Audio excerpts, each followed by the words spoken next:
zoom up to the shores of Tripoli. We fight our country's battles in the air, on land and sea. First to fight. On this episode of Cigars and Sea Stories, Bennett and Mike sit down to discuss, we're going to say hobbies on this one, okay? Because it's like, it's getting out, whether that be in nature, working out, what have you. For me, it's hunting and doing things rugged and manly. In fucking nature. Right. Like chopping down fucking trees and shit, you know? Like that's how I work out. Or, well, you kind of need to do that because you do have a fireplace. So you should probably chop wood for that son of a bitch. Yeah, that's true. Just saying. Well, and some of the trees also, they get in the shooting lanes while I'm hunting. Yes. You know what I mean? Which I'm proud to say. Oh my God, dude. This deer, okay. I've been watching deer on my land. We've got 20 acres. Antlered or antlerless? Antlered. Beautiful. So we're talking about a buck here. I've got this. He's got two little spikes up front, but then he's got real long back tines, about foot and a half long back tines. And, or whatever you want to call them, main antler. Yeah. So I see him out in the yard. I've seen him a couple of times, right? And the deer, we have 20 acres. The majority of it's wooded. We've got about an acre of yard in the back. And I've seen them come up because we've got the oaks and stuff like that, and the acorns are blowing off. And so they'll come up out of the adjacent property where they all bed down. They come up in through my yard. Those acorn-fed deer taste so damn good, too. Dude, and it's horse pastures around here and all sorts of stuff. There's some good nice farmland green. There's some really good green grass for them to eat. Yeah, man. It's definitely good. You definitely have some good eating deer. Oh, we're blessed. That's the only way to put it. But they cycle around, you know what I mean, through their watering holes in different areas that they go. So I see this guy's coming around, and I'd gone out a couple of times just in the evening, seeing what I can, look, listen, smell, maybe whatever. And this deer is over in the corner of my yard. It's dark now, right? The sun is down. And I go out there to just kind of like listen, and this deer starts pawing at the dirt, you know. I'm like, what? Is this thing huffing at me? So I just kind of go like, right back to him, right? Just like I'm bigger than you are. And he kind of travels down. We've got a horse trail that's over on the side of my area over here, and he travels down and he paws to the ground in another area. Starts huffing at me. Ah, you mother. Right? So, and it's before hunting season. so, and you don't, of course, shoot at sound or anything else like that, but you're going to get yours, buddy. Let me tell you what. So, he's been milling around doing stuff. He does scrapes and rubs. I have this on video. I'll post it later on Cigars and Sea Stories. I've got this deer, good-sized deer, huffing, scratching, doing all sorts of different stuff. Well, I set up a blind. I live out in a rural community, obviously. So I set up a blind literally under my deck, my back deck. It's okay to be jealous at this point. So I've got a pallet under there and a couple of cedar, trimmings, right? And that I put up, and they're the side of planks, so they're smelly. Like you're sitting in the blind and you can smell cedar and not human, which is cool. I put my shooting sock, which is filled with, it's just it's like a black sock that we wore, combat sock that we wore in the Corps, boot sock, and filled it with airsoft BBs. So it's got like a plastic bag in there with airsoft BBs that's all taped up, right? It doesn't crinkle around or do anything weird. And it doesn't get ruined if it gets wet or anything like that. Exactly. You're exactly right. Very nice. And so well done, sir. Thank you. Well, you know what it is. It's DM school. Got trained right. Yeah. So I took my shooting stock, which normally goes under the buttstock of the rifle, but I've got these two railroad ties underneath of the deck that come to a perfect crisscross with a block of railroad tie bolted in between them. So I set a pallet underneath of my deck, put my airsoft BB shooting sock that doesn't get ruined. In between the crux right there, my 35 Remington Marlin 336 lever action with a round chambered sitting on this pallet on a thermo. So I have my ISO mat under there, a poncho liner around me in case it gets cold, right? Sitting underneath, ready to rock. Old boy comes out of his little corner. Hello. Right? Click, click, bam, hammer back. You know, I'm sighted in. I'm ready to rock. Right behind the shoulder. Pop. And I got him good. It goes, so it snuck in and it hit both lungs, and then as aorta came out the other side, blew a hole out the other side of him, only about a hockey puck. Good penetration, solid velocity. If you're wondering the round, it's a 200 grain bullet, 35 Remington, made by Hornady. And Hornady is an American-made company, by the way, but they mastered the flex tip bullet because it's a tubular fed magazine. I want people to get into lever actions. That's what I'm talking about. Lever actions are the greatest. So, and they're great for hunting. I mean, guys on horseback. It's just amazing all-purpose gun. Yeah. Yeah. Well, guys on horseback used to ride around shooting fucking buffalo out in the plains with these things. Okay? Correct. I mean, like, I hit this deer.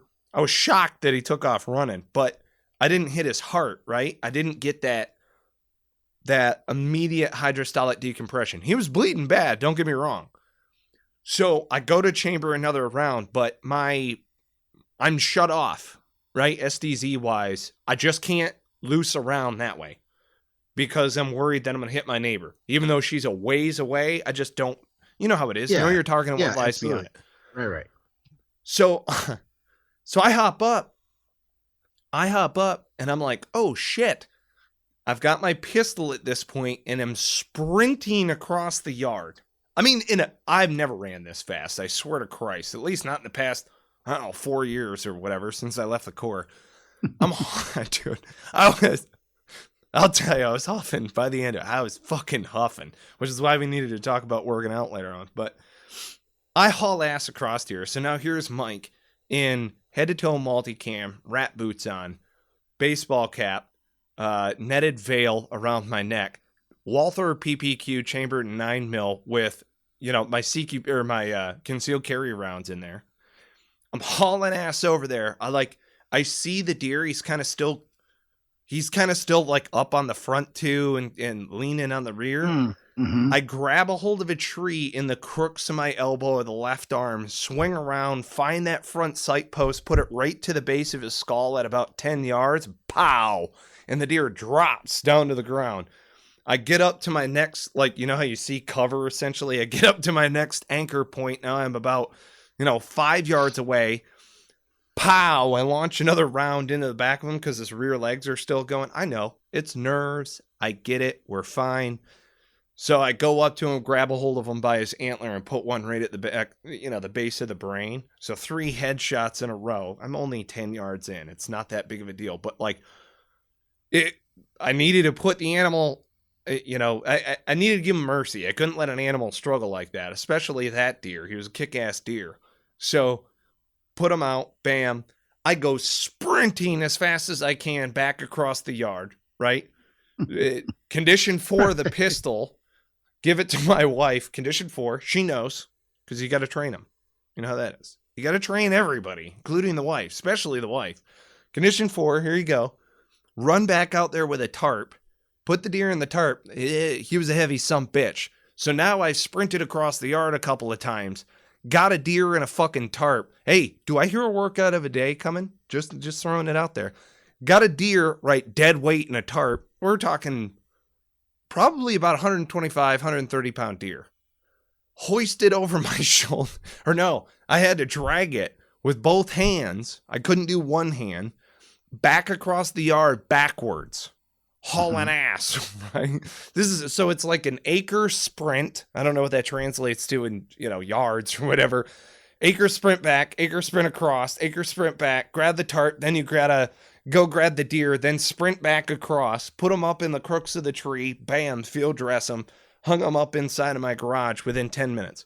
If I kill a deer on my property, within 10 minutes, it's field dressed and hanging in my garage. Right. So it's like, I'm like a fucking serial killer with this shit, okay? Like I pour I pour deer attractant into the blood stain so that they don't smell it. Okay. Like I go high and right. So it's like nothing to see here. I didn't, Fred's not coming back for dinner, but like, I don't know. You're not going to see him kicking in the bush. You're like the Dexter. Yes. Yes. And there's tarps all over the inside of the garage. The deer's hanging up. There's a trash can underneath for every, discarded bit. But I'm proud to say every piece of meat on that deer, because of where the shot placement was in the rib cage, which I don't really eat deer rib anyhow. Venison ribs, I don't really do that. But the back straps were perfectly intact. The tenderloins were perfectly intact. I did headshots, right, to put it out of the misery the way that you're supposed to. Yeah. Oh, dude. That thing, I pulled out a 3.5 foot long back strap out of that mother trucker. Yeah, you can cut that with the back of a knife, with a spoon. You could eat it out with a spoon. Oh, it's amazing. Venison is it's the greatest thing in the entire world. But you got to take off that silver skin. Yeah, man. Oh yeah, that's the key, because everyone's always like, it's so gamey. No, you got to pull that. You got to trim the meat, and if you trim it correctly, and it's the silver is not hard to remove.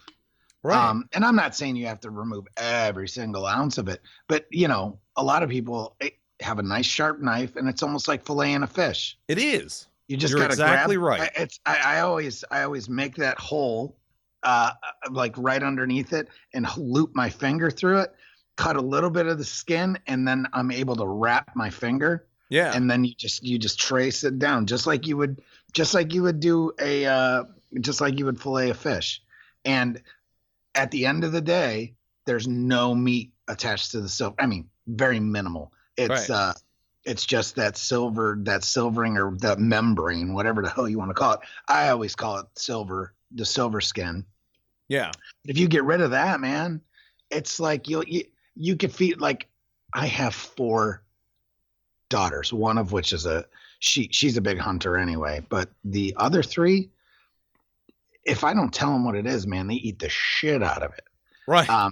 Now they don't really care, but I'm just saying, in the past, it's one of those things, man. If you get it and you just do it right and you make sure that you trim it right, man, you can feed your family off of that. And a lot of people are like, it's not right. Well, it's because something you did wasn't correct. Well, and it's something that the restaurant probably did also. Like I am proud to say that it has been handed down through the generations in my family how to properly field Process dress a deer.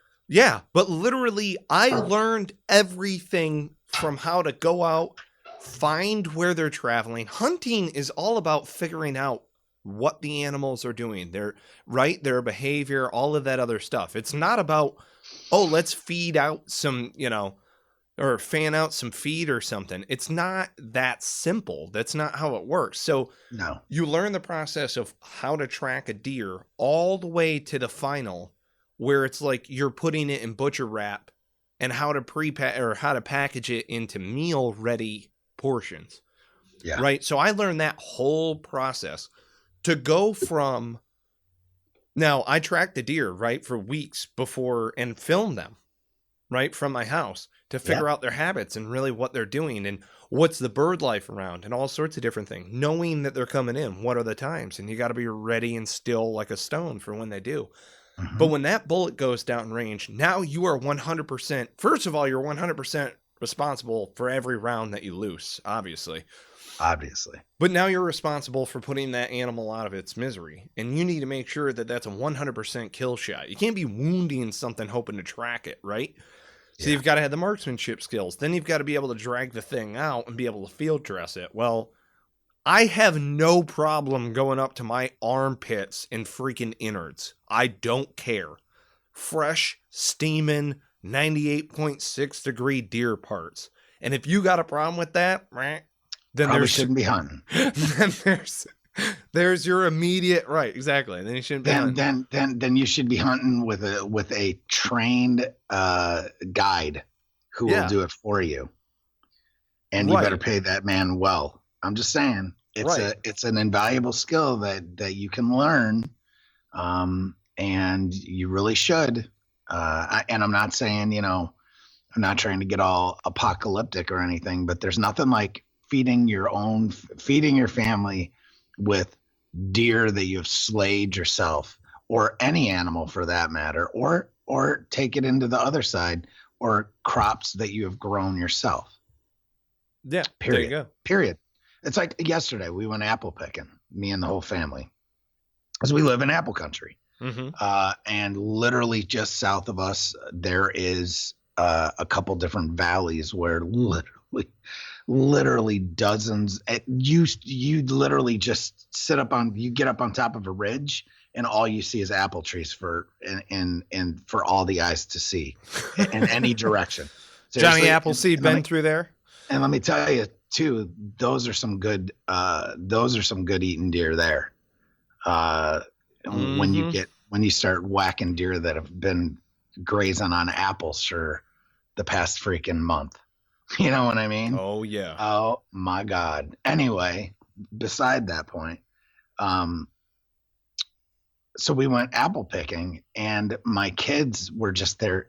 We do it every year, but they're just always amazed at how good the freaking apples taste. And I'm like, because literally, you just literally picked it off a tree. You didn't buy it from Chile. Yeah, it's not covered in paraffin wax. Right, it's not covered in paraffin wax. It didn't come from Washington State, which is fine. There's, Washington has some good apples. The problem is they were picked a month ago. All right. So in turn, it's one of those things. It's what I say. It's like, hey, it's like I tell my daughter Addie. I'm like, Addie, go grab a cucumber out of the garden. And I come in, and my kids are spoiled like that to an extent. It's like literally, you go to the grocery store and buy a cucumber. It's just not the same. It's just not the same, period. So. Well, and I think folks in general are circling back around to a lot of that. Yeah, you just do it yourself. The way our grandparents so expensive too. The way our grandparents did it. Right. Oh, you want to eat organic? Oh, I can't afford to eat organic. Yeah, you can. It's called put it in your backyard. Grow it in your backyard. Grow food, not lawns. That's what I have to say. Yeah, hell yeah. It's less yard to trim. Well, and it's funny too, because don't get stupid. That doesn't mean don't see. And everyone, like you do have city ordinance where you have to abide by a certain ordinance. The problem is there's ways around all that stuff. You need to learn the laws. You need to find out what you can and can't do. There's not very many municipalities, especially in suburbia, where you're going to be able to turn your whole. It's not like you can turn your yard into a farm. Right. Some municipalities will allow that, but some will not. And unfortunately, there has been cases in this day and age where, and see, I bring this up because it's one of my hobbies. And this is kind of about hobbies and different things like that. So one of my biggest hobbies is feeding my family. And the thing is that if I can take an acre of land and turn it into a garden, then I will do so. I'm a big raised bed garden guy myself, or using the mounding method like John Massey from Veterans Healing Farm. Yeah. Which is the same concept to an extent. So it just gives you more surface area and more control. But at the end of the day, if I can go buy a packet of seeds that literally cost me $1, right? Right. And I go plant that, and it gives me, at the end of the day, literally buckets full of produce. And I didn't do anything except for tend it. I literally go out and weed once a week or so, or have one of my kids do it, or have my wife do it, water them once in a while. And the next thing you know, 60 to 90 days later, you've got more food than you know what to do with. Right? And it cost me $1 and some time. So there's no excuse, and learn how to preserve some of that, and you're golden, my friend. Yeah. Period. Well, so yeah. Sorry. And it's healthier, 10 times healthier. Well, it's all the stuff that you do with your kids. You know, Yeah. it's like, Mike, what do you do with your children? Wait, are you kidding me? I can't run out of stuff, to do. Yeah, you can plop a kid down in front of the TV or have him play in the playroom or something like that. But dear God, like, why? You know, Yeah. I'd rather he be outside kicking around a soccer ball while you're, digging through the garden. That's better, at least in my opinion. The other thing too that I love, so I expose my children early on to venison, usually through burger, right? Because what's a cheeseburger? You know what I mean? But of course, we're talking about something here we already went through what this thing's eating, right? And we were talking about the gaminess also on venison, removing the silver skin. One of the other things is deboning venison. Yeah. Yep, for sure. And learning how you literally skin the muscles apart until you get down to the bone, and then how to get in. Don't put a fillet knife on the bone, whatever the hell you do. But then, I've seen that before. You're like, oh, it's never going to be the same. Oh. But that's the other thing. Like, it sounds gross to a lot of people. I'm really glad that my dad, my grandfather sat me down, and I was a part of that process. I was in the assembly line. You start as a package boy, right? You put everything together, all the meat chunks. Yep. Field dressing the deer and the package boy. And then when you're lucky, you get to skin. And then when, if you master the skinning, then they might let you take off some silver skin. And then, the graduate course is learning how to debone a deer. If you ever need to take a saw to a deer, you're doing it wrong. Yeah. I'll tell you that much right now. Don't do that. I can do an entire deer with one knife. Everything. I can butcher a deer all the way from start to finish with one knife. The only other accessory that I would need is a KitchenAid mixer, which is what I use to make hamburger. Because you were talking about your process. You pull it right out of the raised bed, pulling in that fresh veggie or fruit, what have you. There are a lot of people, by the way, who are doing nuts, especially pecan and other things, which are so good. But with the venison, what I love doing with it is you in the final preparation, right? When you do your hamburger, I'm one of the guys who basically takes all the really good cuts, turns it into fillets or steaks or whatever it is. And then I don't do stew meat for the most part. Some people like doing the soup and the stews and all of that other stuff. I'd rather turn it all into hamburger, which is what my family likes. And then I mix in like a pound of ground pork per pound of venison, essentially. Absolutely. Because it needs the fat. However you want to season it afterwards, that's fine, but it needs the fat. Yeah, speaking of wild game, one of the things that I like to harvest are squirrels and turn those into sausage. Yes. You've never done that, man. And of course you cut that with pork as well. Yeah. And it's they have delicious. Like 0 fat. Oh my God, it's so You know what's good? Coming back to those apples, have you ever put a little bit of plain sugar, right? Not brown sugar because it's got the molasses, onto some apples. I want to say it's every 3 apples is 4 teaspoons or something like that of water that you add to it, but you're basically making simple syrup with apples, and then you put your sausage in that. Oh my God. So, and I leave the skin on there also. You can boil them down and cook them down however you want, but I like leaving the skin on there because it gives you something to slice. So you got like a slice of apple with the sauce, banging, with squirrel sausage. Yeah, man. Yeah. Squirrel sausage is no joke. But for those guys out there who are like, oh, I don't know if I should let the wife get the KitchenAid mixer or whatever. You know what I mean? Because it's not going to be a guy walking in 9 times out of 10. Do it.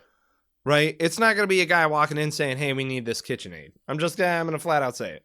Right? But what you're misunderstanding, and you can go ahead and Google this shit time now, is there are so many fucking awesome attachments for that KitchenAid mixer. I've got a hamburger attachment grinder. It goes on the front of the thing. You put it on setting 4, right? It's got like a corkscrew in there, a blade, and then like the template, the little holes that it all goes through. What do they call that? Like the extruder. Right. Right. Right. And it's, it's plastic with metal inserts and everything else and stuff. Very easy to clean. I love it. They're not paying me for this. Well, they have that too. They have that too, but they also have the sausage attachment. So you can you can actually make link sausage if you don't want to do ground. Or if you don't want to make like patties, you can also do link sausage, which is an art amongst itself. Yeah. But anyway, yeah, man. Dude. Yeah. Big fan of that KitchenAid.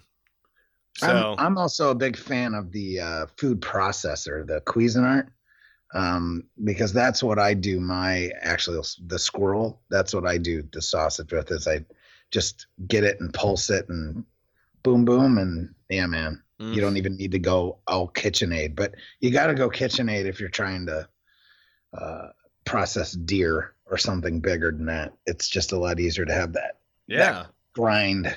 Oh, dude, it makes quick work of it. And then what you do is you've got all of your, I just call them like the hamburger cuts, right? And then you go through, and I've got these specific shears. They're the ones I call them my lever action spring loaded shears. How badass is that, right?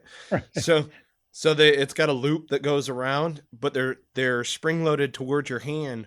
So you just and you chop it all up, all the undesirables to an extent, into tiny little cubes and start shoving that down into the meat grinder. And then you put your ground pork into it, mix it all together, and then you put it back through the meat grinder together.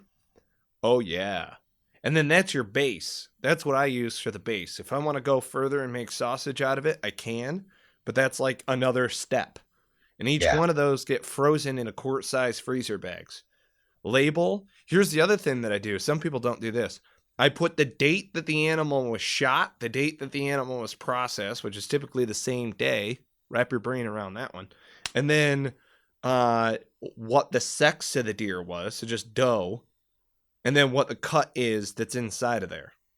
Right. Because fuck knowing where your meat came from. I know the gender. I know the day it was slaughtered. I felt the warmth of the animal and thank the maker, whatever it may be, the universe, that I had more meat for the table. So that's like the full end process. Here you go. This was a doe. You're eating the back strap, and I could probably point to you on your physical form where exactly that cut of meat on your human body is. How's that now? Right? Because that's how I learned how to butcher. You're cutting this right now, and then your old man taps you, in the middle of your back. You're like, ooh, yeah, we're cutting that fucker out of the animal, aren't we? Yeah. Ooh. Penny, just so you know, if the world comes to an end, Penny's going Wendigo on your ass. He's going to be on that movie. He's going to be the dude from the movie Ravenous. and if you guys haven't watched that movie, you're fucking wrong. It's terrifying. It's so fucked up, that movie. Oh my god. Like the fucked up music that they play, and this guy's chasing this other guy because he's gonna kill him and eat him. and they're playing this fucked up banjo music. So if you've never seen that movie Ravenous, but it's at least when I was in, that was a huge deployment movie. Yeah. I don't know about this new generation. I'm just saying, if you've never seen Ravenous, do so.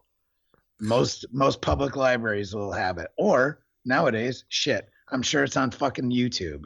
So yes, sir, go watch Ravenous. You'll know exactly what the fuck I'm talking about. See, it was funny too, because that buck, I skinned it all the way off, but I left the head on for some reason. It's because the weather's so warm that I'm like, I got to get all of this meat into the cooler so that I can get it inside and actually butcher it up. Right. So I wasn't even thinking. I had called the deer in, don't get me wrong, but I didn't think about taking pictures or anything like that. Well, you didn't. You never do. You didn't with the last one either. Right. So now, so the old lady's like, oh yeah, I'll snap a photo of you, right? Give me your phone. So I got to put this on there. I'm standing there holding the deer by the antler up to my elbows in blood. I've got on a skivvy shirt and USMC sweatpants, right? Of course, full beard.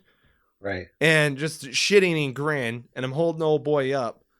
So we took a few photos like that so that you could see his head the way that we do, which I typically don't like sharing that on social media because I'm sensitive to, I don't know, some of those people, I guess. So not a whole lot of tree hugging folk. Well, not a whole lot of people. They don't really care that you're hunting. They're like, why are you showing, like, you killed that thing? It's not necessary. Right. It's going, come on, you know, because it's not a trophy for us. It's not a trophy. It's actual sustenance. Right. So that's the difference. So you see a deer, only its head and maybe some of its neck, fur is still on, skin, pelt.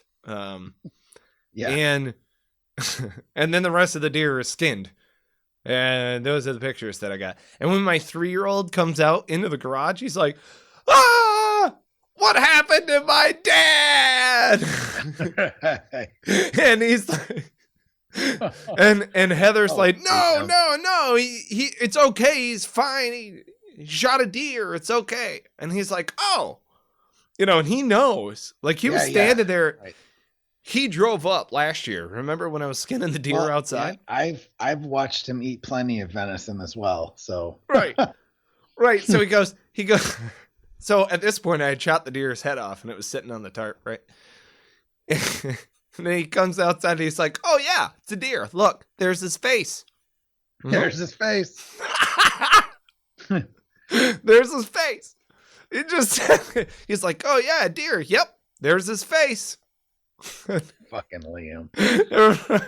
Liam Lionheart. Yeah, buddy. Gotta love it, dude. Oh my God. It's just, yeah. So those are some of the other moments. Like one of my wife's earliest memories in life is her uncle carving up a deer. I mean, that's what she told me. She was telling me that just last night. Yeah. It's kind of funny how it works that way. You know what I mean? If we weren't living in concrete jungles right now, I'm pretty sure that would be the vast majority of our, first experiences with life and nature would be Dad carving up a piece of meat, and then you would eat like a king. So, yeah. For a while, at least. Man, so I was watching one of those shows. Damn it, which one was it? It's one of the ones on Discovery, like Yukon Men or some shit. It's not Yukon Men. It might be, but I'm not sure which. But they took a moose. Yeah. Oh my God, man! Once they've dressed it out, you're talking something like 900 pounds of meat, 800 pounds of meat, something like that. It's amazing. Insane. I'm like, holy hell! And I've had moose, and delicious. That shit is so good. I mean, you got to think again.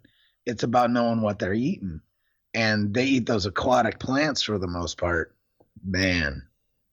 Well, yeah, and they also get the berries off the trees that are higher than any of the smaller deer can get to. Unbelievable, man. So good, so freaking ridiculously good. Yeah. I had a buddy who got a moose. Oh God, I guess this had to have been at least 10 years ago, probably. And he went on a thing, and he came back from Canada with like 600 pounds of meat in a cooler, and a couple coolers. It was absolutely ridiculous. And literally they were eating moose every which way that they could for, a year and a half, 2 years.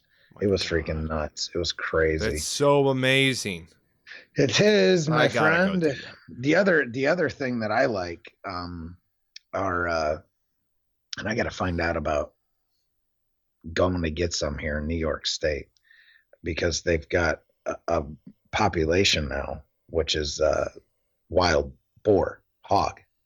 Oh, yeah. Yeah, so there's a population of Eurasian boar rolling around New York State, down state a little bit, and they're just tearing shit up. So they have like open season on them. Hell yeah. I got to find out, but man, that's some good eating too, my friend. See, that's why we need a buddy with a helicopter, so that we can just hang out the side of a little bird pressing. Right. Just I'll roll suppressed. It's so, I mean, Right. Yeah, whatever. Just pow. Dude. See, we have a boar population down here as well, right? It's feral swine, and it's open season so long as you have a hunter's permit. Yeah. Which I definitely want to get into. I mean, they're dangerous creatures, don't get me wrong, but I want to go out there. See, that's the other thing, too, is I like the fact that they're dangerous. Like, that thing could fuck me up. Yeah. Pow! Fuckers will eat your ass. Right. So, I kind of dig that. I'm not saying that they will, but they have that ability. Right. Especially I saw the movie Omnivorous. Yeah, man. Snatch. I saw that movie. Hell yeah. Feed them to the pigs. Dude, well, and what was the other one? Oh, bear. So we have a bear season in North Carolina, but they're not we have on our one way. in New York too. So if you're a veteran in North Carolina and you don't already know, you can get a lifetime, again, allow me to say that, a lifetime deer hunting license, permit, whatever you want to call it, for veterans. And you fill out the rigmarole. It's on ncwildlife.org, I believe. You can find it on there. And it's $110 for life. You get inland fishing, stream fishing, and like the intercoastal, but not out coastal fishing. And then you've got all small game and big game except for bear. And on there you can get a discounted bear license. I believe it's discounted, but it's one more step that you got to do. And so for where I live in North Carolina, I still can't believe this. It's amazing. Anywhere in North Carolina, you have 4 tags, but because of where I live in NC, I get 6. There are 2 that are specifically designated just to Eastern Carolina. Yeah. And I fall right on that. They have an overpopulation.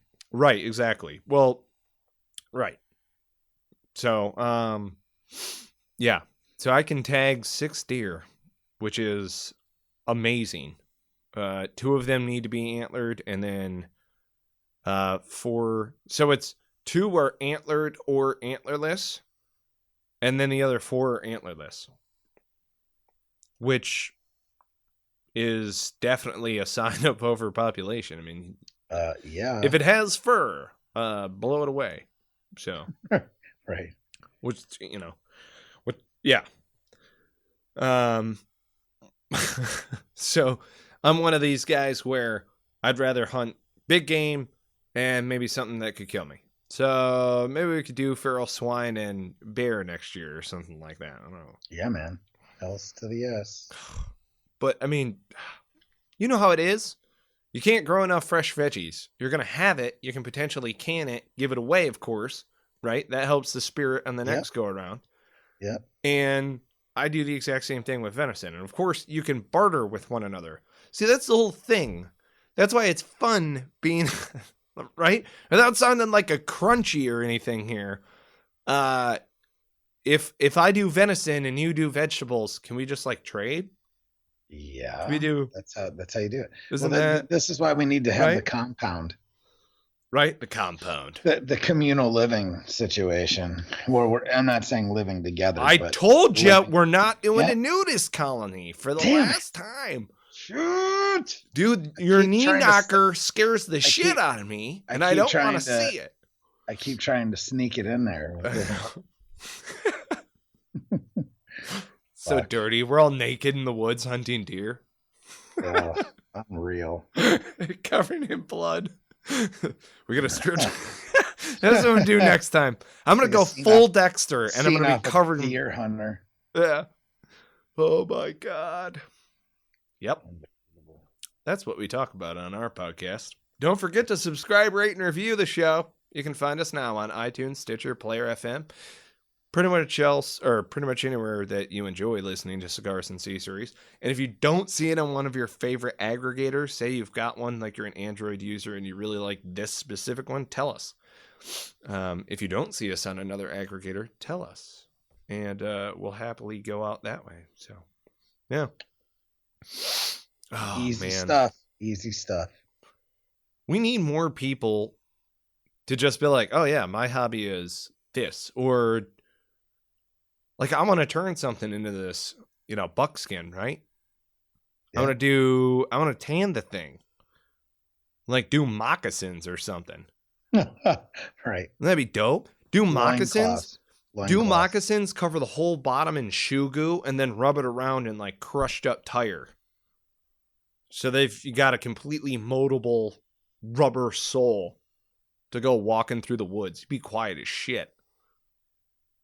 I'm going to cover myself head to toe in mud, throw on those moccasins, maybe some buckskin chaps. Not going to wear anything underneath. But you're going to go Mick Dodge on us? Fuck yeah.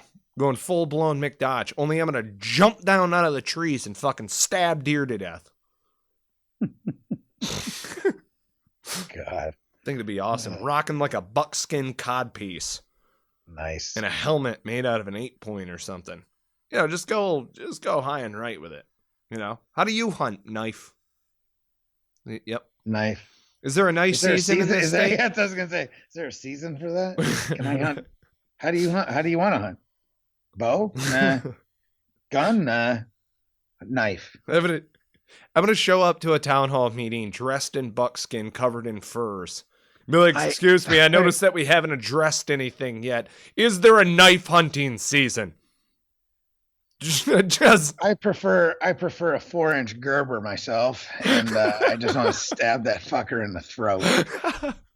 It's like an issued blade. Right. Not me. I'm rocking the Tom Brown tracker. I don't give a shit if it's a survival knife. I'm chopping that thing to death. Shit. No, dude, I've got... You know what? I bought the thing, actually, before I saw it on the video game, so I have no problem saying this. I have one of those M-Tech combat knives that is depicted on Call of Duty, and those things are badass. I really wish I had one overseas. But, yeah, that would be my preferred blade for jumping out of a tree. Like, ah! Holy shit.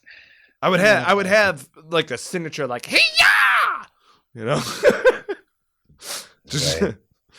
I'm 6'2", 220 pounds, trying to get the best of a deer. Like basically you want to jump on top of the deer, and ride it while you're cutting it down. Right now, consider there are antlers, so there could be a significant goring. There could be an issue with those antlers. Right. But I mean, you hop on it, grab an antler, stab it right under the throat. Shit like that. Try to get up into the brainstem, ride it down to a dead stop. Right? Get up, wipe the blood off the blade, the mud off your brow.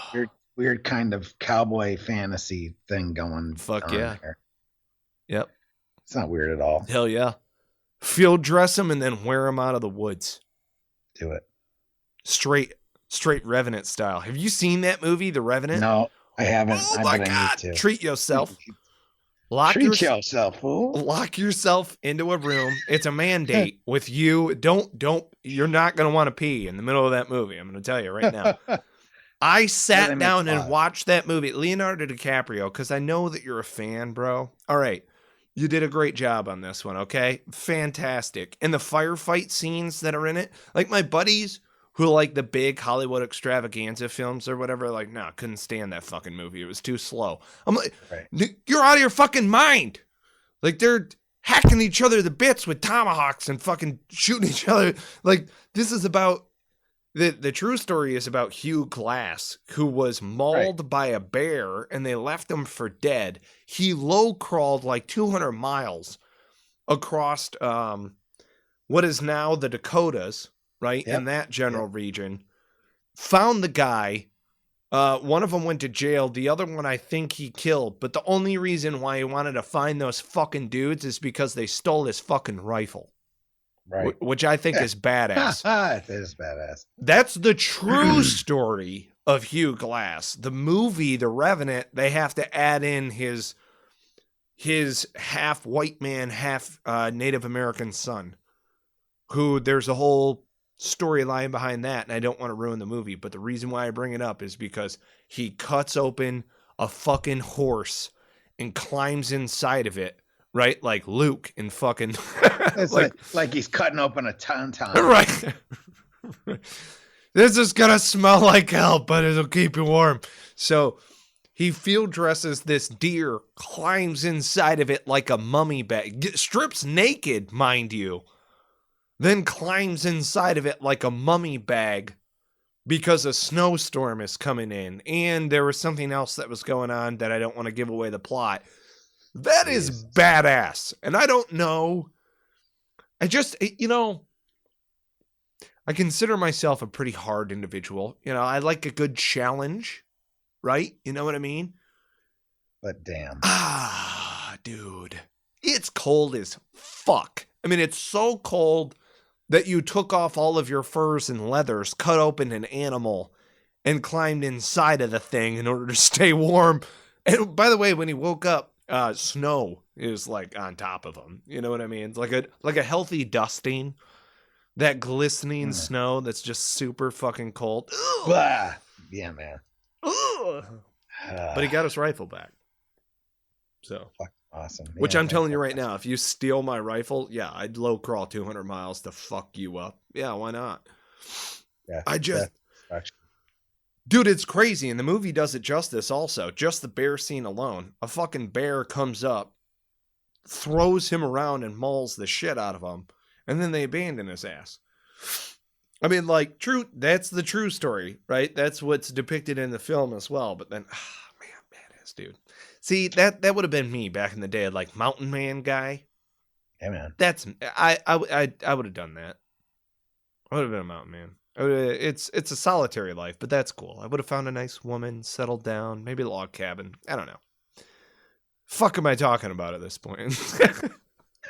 End the show. Thank you so much for listening to another episode of Cigars and Sea Stories. Come on back anytime. Subscribe, rate, review, time now on iTunes, Stitcher, and Player FM. Also, thank you so much to our sponsors. We've got veteranslist.us. If you're a fellow veteran in entrepreneurship and you would like to get a featured membership on there, you can do it for 50% off. Enter in discount code Cigars and Sea, and you'll get 50% off a featured membership on veteranslist.us. Also, thank you to Heroes Media Group, our network sponsors. They're fantastic people, and they help out as far as a lot of the back end of the show. So thank you so much to Heroes Media Group. You guys are awesome. They are awesome. And thank you to Spartan Media, who did all of our web development. Shout out to Jeremy. You fucking rock. And we're going to have him on the show here pretty soon.